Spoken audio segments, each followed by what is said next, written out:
Hi, everyone. Welcome to episode 120 of the All Dolphins podcast on this Tuesday, November 7th, as the Miami Dolphins head into their bye week. They had a practice today, and then they're done until next Monday.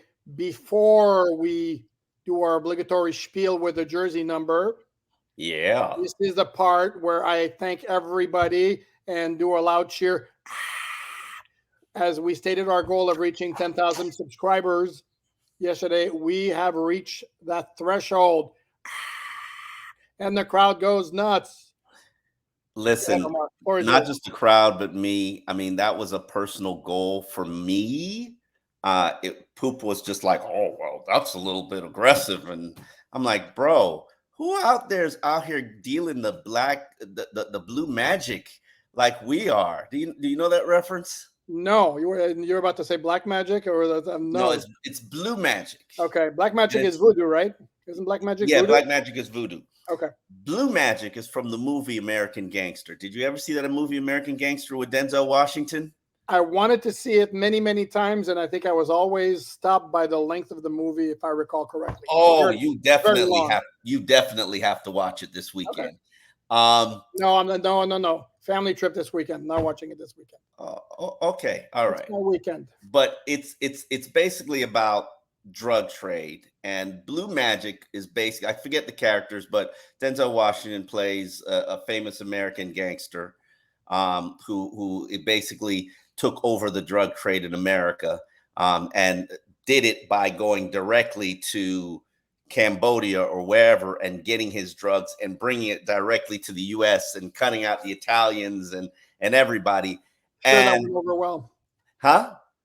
I'm sure that went over very well. Yeah, it didn't go over very well and cut out the police but bottom line is he gave the rawest, most potent product that any junkie on the street, when they got a little taste of it, it was far superior to everything else out there on the market. And I'm not disrespecting any other podcast that is out there because I love Dougie. I'll actually be joining Dougly Do Wrong on Thursday. I love Reasons. You're cheating on me again. Nice. You know who I am. Good point. Good point. I partnered with a slush. You're my number one. I'm your boo. You're my bottom. That's what it is. You're my bottom. No, okay? Don't say it like that. I don't. Don't say it like that.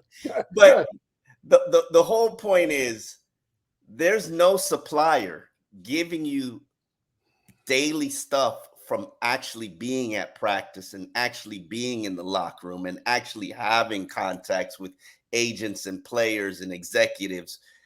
What other podcast centered on the Dolphins is doing that? And this is no disrespect to anybody else, because I think everybody does a great job in what their lane is.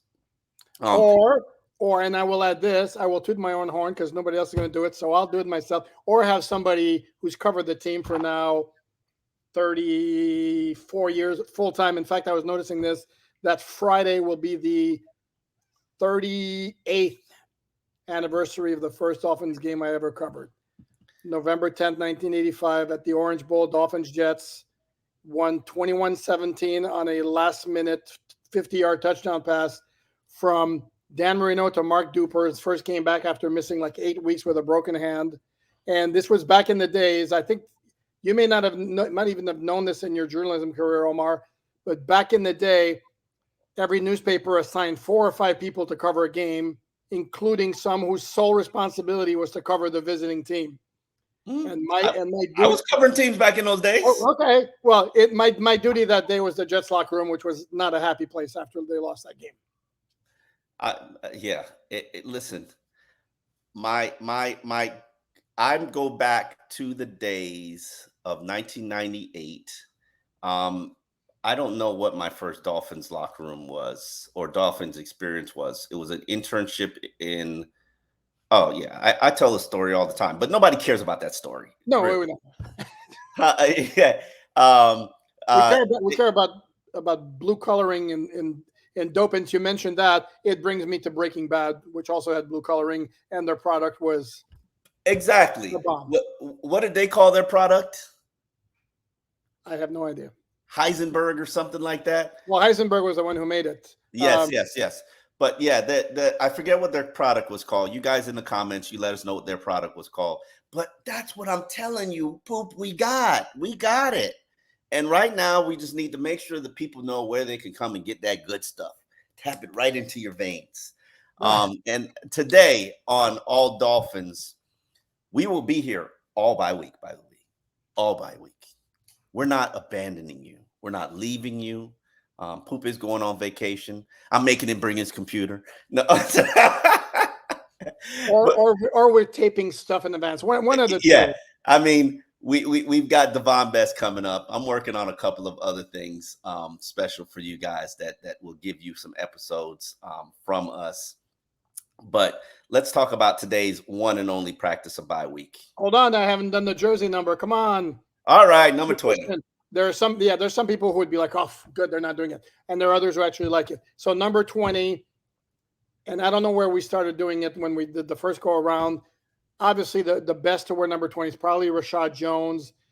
I'd be remiss not to give a shout out to Larry Seipel, who's one of those people who was a former Dolphin player as well as a former Dolphin assistant coach, who also had one of the biggest plays in the playoffs during the 1972 perfect season run, which was a fake punt in the AFC Championship game against the Pittsburgh Steelers at a time when the Dolphins were dormant offensively, and it kind of provided a spark, and they went on to win 21-17 in Pittsburgh. And for those younger people who are like, whoa, what do you mean in Pittsburgh? Dolphins were 14-0. Back then, the championship games for each conference were done on in a divisional rotation basis. So even though the Dolphins were 14-0, they had to go on the road for the AFC title game.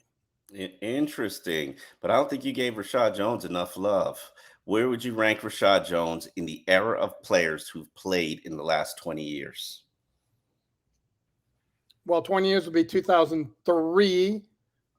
The problem with that is, again, all of his career is in that era, whereas Zach Thomas, for example, is 96. Does that eliminate 96? But if he played in 96, he's in there. Let's just stack. Well, that's more than 20 years. He's not in there, I guess. So well, he's not in that era. But he played through 2006. He played through 2007. So yes, he's in the era. Okay, well, Zach Thomas certainly would. Zach Thomas, JT, Cameron Wake, Brent Grimes. Would you put Brent Grimes ahead of Rashad? He was better, even though it was a very brief. It was only 3 years, but he was. I mean, Brent Grimes was phenomenal, and I say that not to be patronizing, because I know you're tight with Miko and all that. I mean, he was phenomenal. Yeah. I'd put X over Rashad Jones. Mm-hmm. And then we might get to a point where, we start thinking about Rashad Jones. Pouncey, any of the offensive line? Oh, sorry. We're talking about just he's on a par. Rashad Jones, Mike Pouncey were on a par, I would say. But would you put Rashad over Pouncey or under Pouncey? I said they're on a par, bro. They're like this. Okay. I'm telling you to pick one. Okay, Pouncey's a little bit higher. Sorry. Pouncey's higher. Oh, yes, sir. You made me choose. All right. Yeah, I think Rashad Jones has a very underrated career with the Miami Dolphins. His entire career as a 5th round pick, I believe it was 5th. Was it 5th or 6th? 5th. Okay. Entire career as a 5th round pick was pretty much phenomenal. The statistics cannot be denied. The fact that Chris Greer, that was a Chris Greer selection. And let me tell a story, because I know you guys love story times. Okay? We should have a graphic that says story time. Go ahead. All right. You know, when we start doing graphics and music, stuff gets a little funny. So like I said, absolutely no graphics. Go ahead. Sorry. Chris Greer, Rashad Jones is a Chris Greer find. And this was back in the day when Chris Greer was just, I believe, a director. I can't remember if he was college scouting director or if he was pro player personnel director. Went to Georgia. Rashad Jones talks to Mark Richt, does a very in-depth, thorough background on Rashad, who's a tremendous playmaker, but a lot of people are a little bit concerned about his character and his personality and his issues. And Rashad is arrogant, and Rashad tells basically Chris Greer that, hey, I'm going to be gone in the second round, and you guys aren't going to be able to get me. And Chris Greer basically says, I'm paraphrasing here, Rashad, you're going to be there in the fifth round on the third day, and we're going to take you. And we're going to take you because we believe in you, and we're going to take you because we want to invest in you, and we're going to make you be the player that you have the potential to be.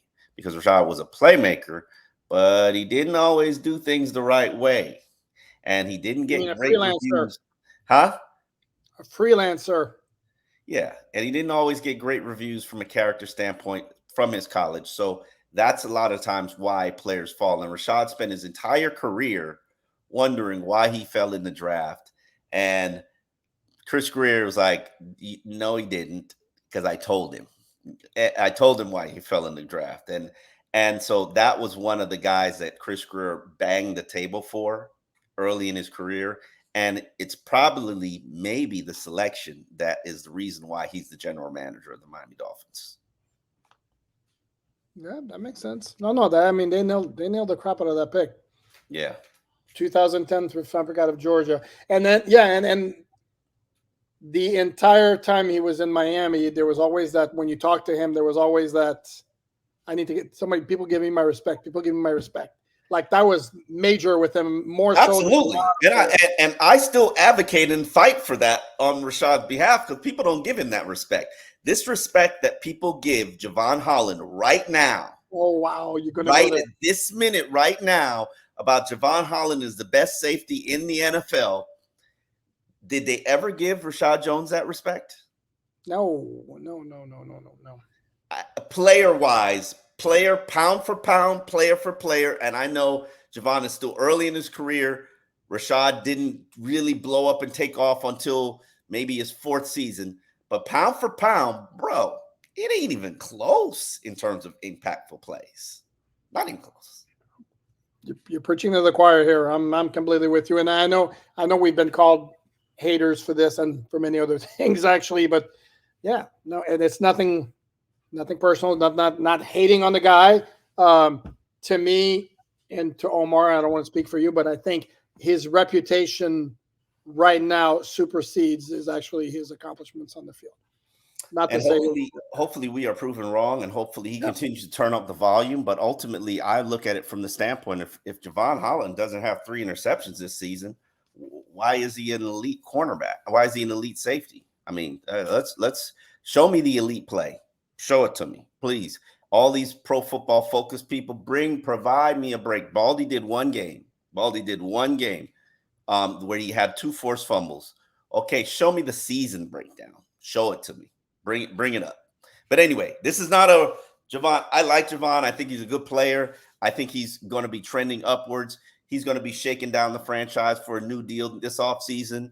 The question is, if you're you think? Yeah. Yes. I like the way you said it. But here's my thing: is under normal circumstances, I think he'd have a lot easier time getting any sort of movement on this, as opposed to next offseason when the Dolphins have so many players.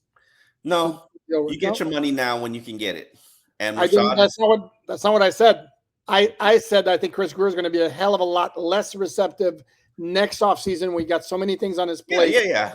I mean, just because he's not receptive, that doesn't mean he doesn't have to back down.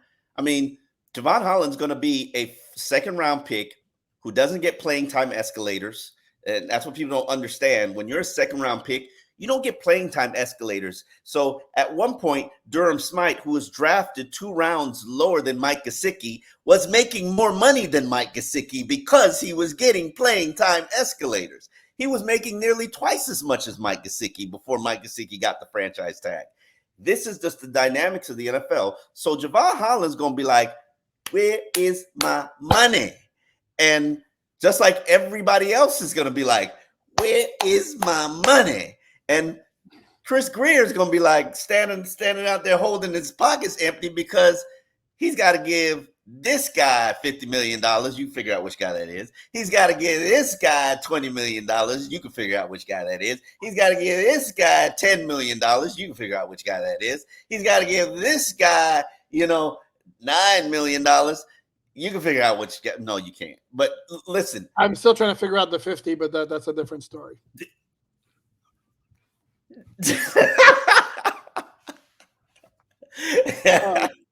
Too soon. Literally too soon. We all right. 47. So this is going to be a very interesting offseason. But as I continue to say, the credit card bill comes later. You might as well ride it out right now. Ride it out. And enjoy the second half of the season. When the season is over, whenever that is, the credit card bill is due. And honestly, let's be real about it. Steve Ross is just going to pull out another credit card and says, hey, put the balance on this one. Let's let it ride. Let's figure it out a way to make it let it ride. He's not going to get cheap all of us in at 84 years old if he wasn't cheap at 83. Yeah. I mean, it's going to be a very, very interesting offseason, and we'll finally be able to test how good Brandon Shore is at his job. I'll leave it at that. Have to do some major gymnastics. You better limber up. As we mentioned a long time ago, before we got sidetracked into many different rails, there was a practice today. It wasn't really much of a practice. It was a bye-week practice. By rule, that it was calisthenics. Pretty well. I think there was a little walkthrough as well, which is why we were shooed away after the calisthenics. Just to set the record straight and the facts out there, by rule, per the collective bargaining agreement, the players have to have 4 consecutive days off during the bye week. And unless there's a Thursday night game involved the following week, those 4 days are going to be Thursday, Friday, Saturday, Sunday. Mike McDaniel extended it, gave him Wednesday off as well.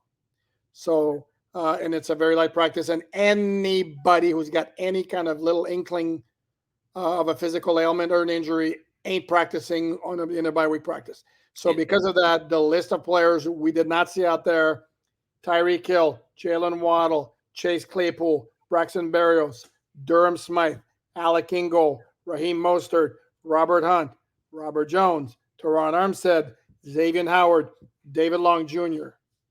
I believe that's the entire list. By the way, I know most people didn't catch this, but I saw Jalen Phillips leaving the locker room with his left foot in a boot. Yeah. Oh. Yeah. I don't want to over panic because, it could just be an ankle thing. But saw it with my own. Very nice. You know what I did notice in the locker room? Actually, I pointed out to you.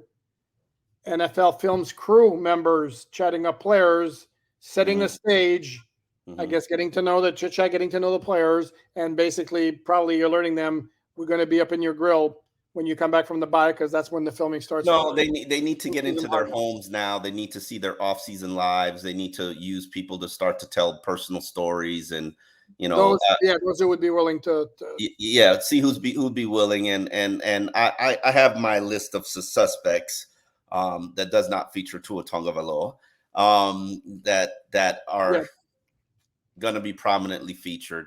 You could expect Jalen Ramsey. You could expect Bradley Chubb. You probably can expect Jalen Phillips. You certainly can expect Christian Wilkins. You can certainly expect Raheem Mostert. And you're leaving out that you could expect Mr. Tyreek Hill. I was gonna say you're leaving out the most obvious right there. Although, wait a second, isn't he a little bit camera shy and doesn't really want a whole lot of publicity, put himself out there? No, he wants his cameras. And I'm joking. I'm joking. No. I think there's some validity to that, because Tyreek is the smart player in this era who believes, I don't need the media. I could tell my own story, my own tale, my own narrative. And it needs to be said, consider I've been in the podcast space. I'm pretty sure his podcast might make $700,000 a year. So if you could do that, and you being your own media, you can make $700,000 a year. We're not there yet, right, Omar? No, we're not there yet. We're not even close to there yet. In my dreams, yes. But $7 maybe, but not 700,000. So just knowing where he is in his sponsorships. He's got some sponsorships that I know, and I know how much they pay. And, I ain't counting your pockets, Tyreek, because your pockets is good. And I'm sure he's not even doing that for the money. So let's put that on. He's doing that because so many athletes, and I support them, and I advocated for them, and I helped a lot of them. And it's about controlling your own media space and controlling your own brand. And Tyreek is doing a phenomenal job of that. Jalen Ramsey also, which is partly why he was upset that it leaked out that he was making his return against New England. Yep. Because he wanted to tell the story.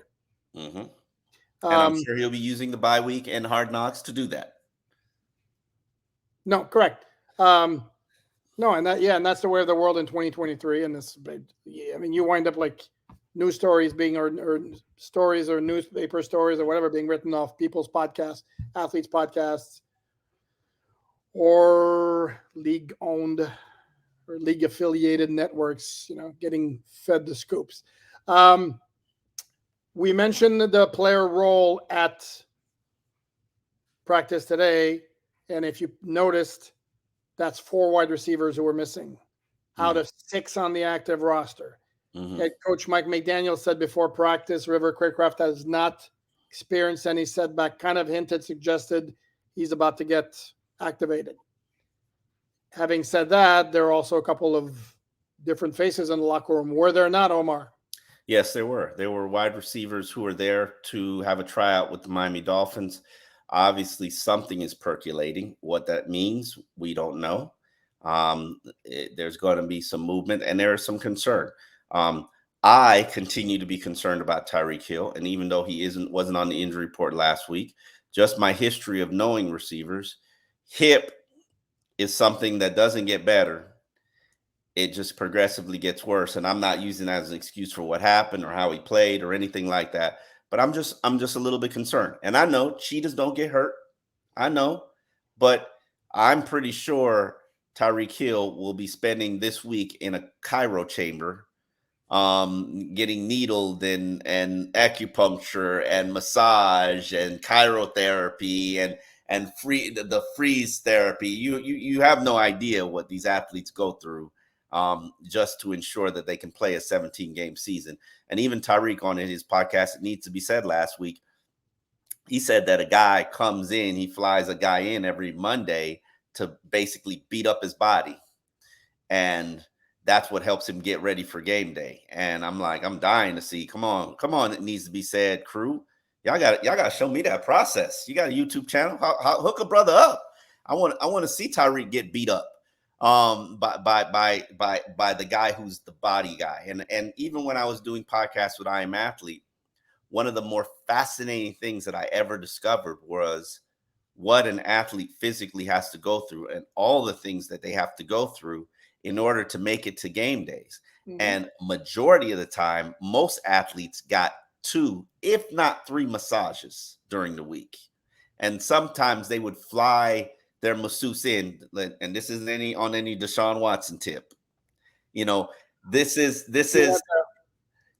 are people that they believe and trust, that know their body and take care of their body. I got a girl, Tina, in Chinatown.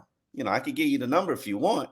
And Tina knows my body, and she could walk on my back, and she knows the right points to pressure. And she, so these guys have these people. They've got chiropractors. They've got, I know great chiropractor here in South Florida that deals with a lot of Dolphins players. He treated me. So chefs. Oh yeah. Chefs. Yep. But this is actually the week where, if they have an opportunity, and I would strongly encourage to all players, get away, go to the Bahamas, enjoy yourself, take a break, mentally remove yourself from the NFL space. And if you don't do that, you're probably making a mistake. But be responsible. And since we mentioned Tyreek, I'm not letting this podcast come and go without doing one of these. Chad Johnson today on the podcast, on a podcast, I believe, with Shannon Sharp, said what, Omar? Yeah, their podcast. Chad did not want to be with I Am Athlete anymore and eventually found a home and a partner that he can trust and joined Club Shay Shay. And they do a nightly chat. And in their nightly chat, and I love Chad. Chad is like family to me. And you know, Chad is a big time Dolphin fan. In their nightly chat, he basically said Tyreek put too much into that game. And he didn't play at the level that he should have because nerves were probably a factor, and talk from experience about having been there and done that and know what it's like. Now the question is Poupart patting himself on the back because he was right when he said it on Sunday? And the answer is yes, because Poop said it and I poo-pooed it. I was just like, Tyreek's played in a lot of big games. Tyreek's played in multiple Super Bowls.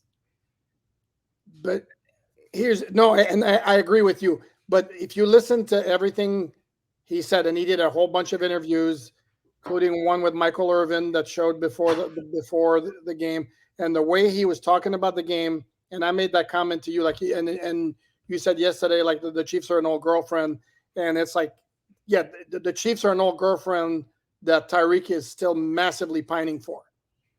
He's happy in Miami. He's the man, and he got paid. But it was like I've been in this business a really, really long time, so I'm very familiar with guys going back to face their former team. I don't know that I recall a player who, without necessarily saying so, made as much of a big deal about facing his former team without again publicly throwing it out there. I mean, you could just tell before the game, it was huge. It was so significant and highly emotional for Tyreek to play against the Chiefs. Okay. And he's got love for that organization. Oh, absolutely. Just because you're divorced from something or someone, that doesn't necessarily mean that you don't love them. That just means that you're not meant to be together. And hopefully, you move on with your life and you're happy with how you moved on with your life and the experiences that you're having in this new life. Tyreek loves being the center of attention here. Tyreek is LeBron James here. And in Kansas City, he would have been Chris Bosh. And behind Patrick Mahomes and behind Travis Kelce, he was always Chris Bosh, would have never been anything more than Chris Bosh. And he wanted to be LeBron James. It's much like James Harden when he was in Oklahoma City. Oh, God. Does that mean Tyreek's going to dribble the ball for 9/10 of the shot clock and then? Hey, James was MVP, right?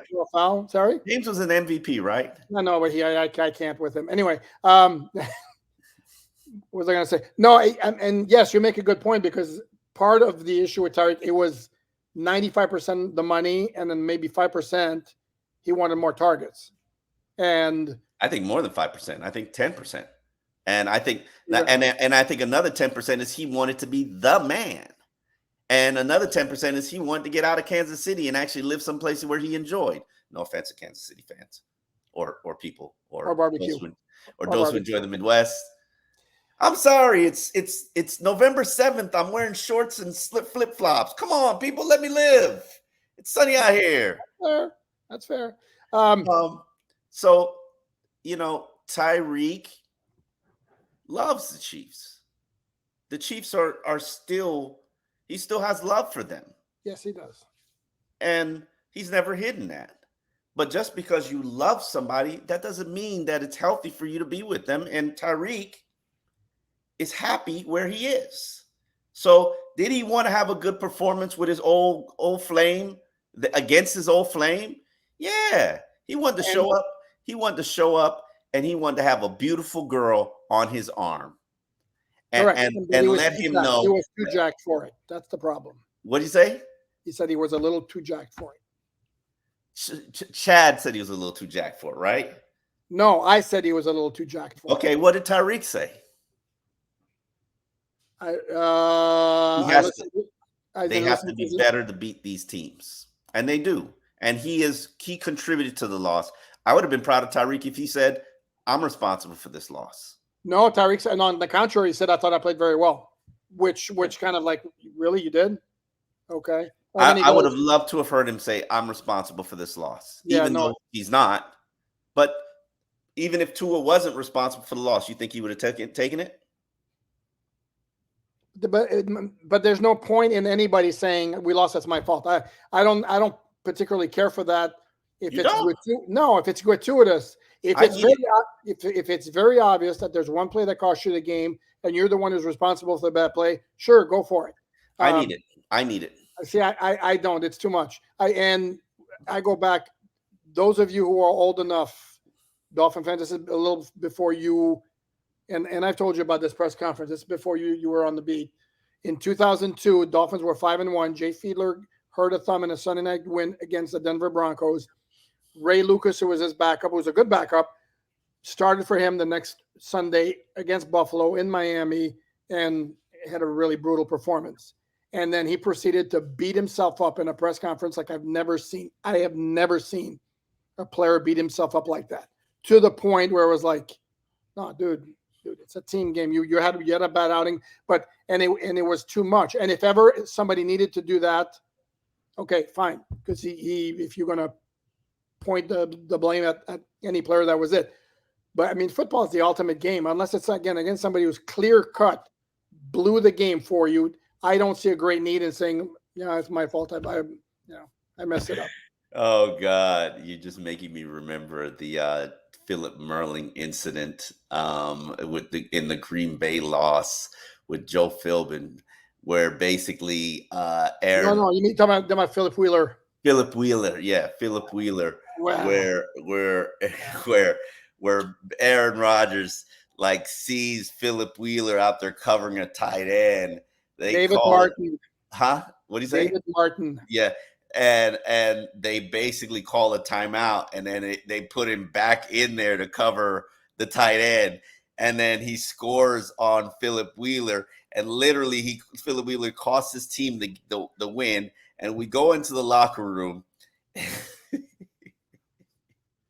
This is truly one of my favorite stories ever, covering the Dolphins. We go into the locker room, and there's about 50 media members huddled around Philip Wheeler, and we're all blaming him and ready to say, "Why did you cost your team that game?" And Philip Wheeler looks at us and he goes, "You guys know who I am. You know what I can't do. You know what role I fill. Why was I out there?" And we all looked at each other like, he's not wrong. Yeah, he's not wrong. Go ahead, pound on him after he says that. You couldn't anymore. Yeah. He's like, we're all like, he's actually not wrong. It's like this guy couldn't cover a tight end to save his life. Why was he in position to cover a tight end, especially after a timeout? Like, what? But anyway, that was, and then we turned our venom in the direction of Joe Philbin. And I believe, unless I'm mistaken, I have to double check. I believe that's the game that spawned the famous "got a little queasy" quote. We gotta check what's the source that got a little queasy. Because here's the thing, because I think I remember I think it was the Dolphins had the ball. They could have killed the clock to win the game. And on second down, I think they may have come close to throwing a pick or whatever. And then on third down, they got ultra conservative, punted the ball away. The Packers come back and scored, and then people were third down. Hold on, third down. No. On third down, the Dolphins got very conservative. Yes. Didn't get the first down, punted the ball away. Aaron Rodgers drives the Packers for the win. And after the game, the question to Philbin is, why weren't you a little bit more aggressive? And he talked about, well, on the previous play on second down, and then I got a little bit queasy. And I'm pretty sure that's how the story went. Is that really the genesis of I got a little queasy? Oh, yeah. Okay. I need some verification, Dolphin fans. So you're going to have to find that instant. You're going to have to find it. I need some verification, because that is probably the most lasting Joe Philbin quote. Because I don't remember anything else really lasting about Joe Philbin outside of I got a little queasy. Yeah, and then Tony Sperano was the same my first rodeo. My Nick Saban all timer is it is what it is, and until it changes, it'll stay that way. That's like I love that one.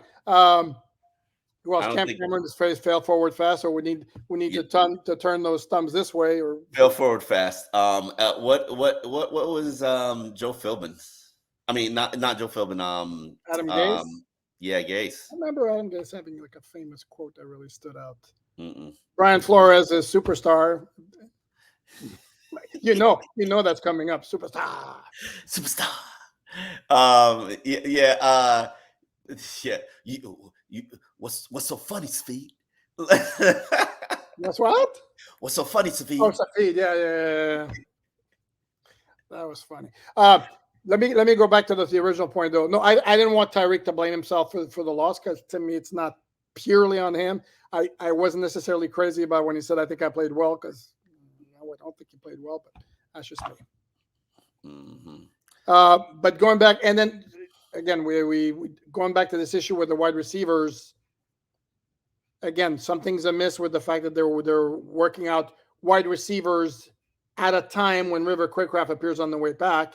The one who would concern me is Jalen Waddle, to be honest with you, because he had a knee injury in the game very early against the Chiefs. In fact, the second play when he was blocking and somebody ran into the back of his leg.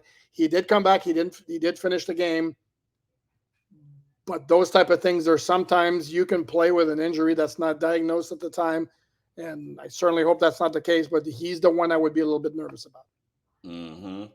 But Mike McDaniel says River Craycraft is coming back. They actually still have Eric Uzukama, who's still on the roster. He's out there. Chase Claypool has actually missed practice. He's been battling a leg issue. Don't know exactly what it is, but let's hope he heals up, and he's still learning how to speak Spanish. So it's. I think Mike McDaniel kind of hinted he was a little bit out of his depth on Sunday against the Chiefs because they were asking him to do a number of things and no habla español in some a lot of those situations. So if you know, you know. If you get it, you get it. We've been doing 120 podcasts, and hopefully you're familiar enough to know what I'm saying. Yeah, one would hope. Yeah, we're gonna. I've always spoken in code on Twitter, and we're gonna begin doing that on these podcasts as well. So if you get it, you get it. It's like a private club. And tell you what, we can do this. If you don't get it, indicate that in the comments, and we may or may not. No, well, look at that.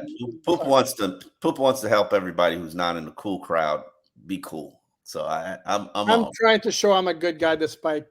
Yeah, I know. Rumors to the contrary. Yeah, I know. You're out here showing love to everybody. My love meter is gone right now. Maybe I'll get it back, but I do love you folks. I do love you folks, and I thank you for continuing to support. I'm not gonna cry this time. I thank you for continuing to support us. We're at the 10,000 mark. That's amazing. In fact, we're at 10.1 because of all your support. We would not be here and we would not be doing this if it wasn't for you. As I said, we have special guests coming up this week. I already announced to you Devon Best is coming. I'm working on a couple of more. And on top of that, on top of that, 1st and 10, which was something that I did with the Sun Sentinel that was very popular. We got them back, and they're here on the All Dolphins podcast. And first, it's already up. Robert Hunt, 1st and 10. I really hope that you guys enjoy it, appreciate it, like it, share it, because it gives Dolphin fans a unique and different look into the players that you follow under the helmet, and you get to see their personality. And these are all guys, because I don't do 1st and 10.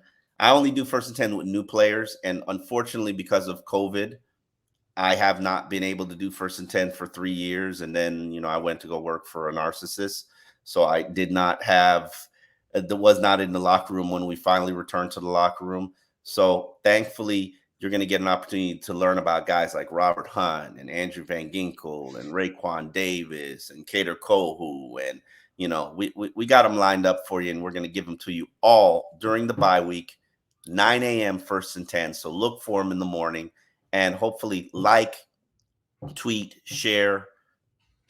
You know how to find our work. It's on alldolphins.com, where you can find free work, free coverage of your favorite team. Poop, you got anything else you want to share with the people? You just said it so beautifully. I don't know what else I could add.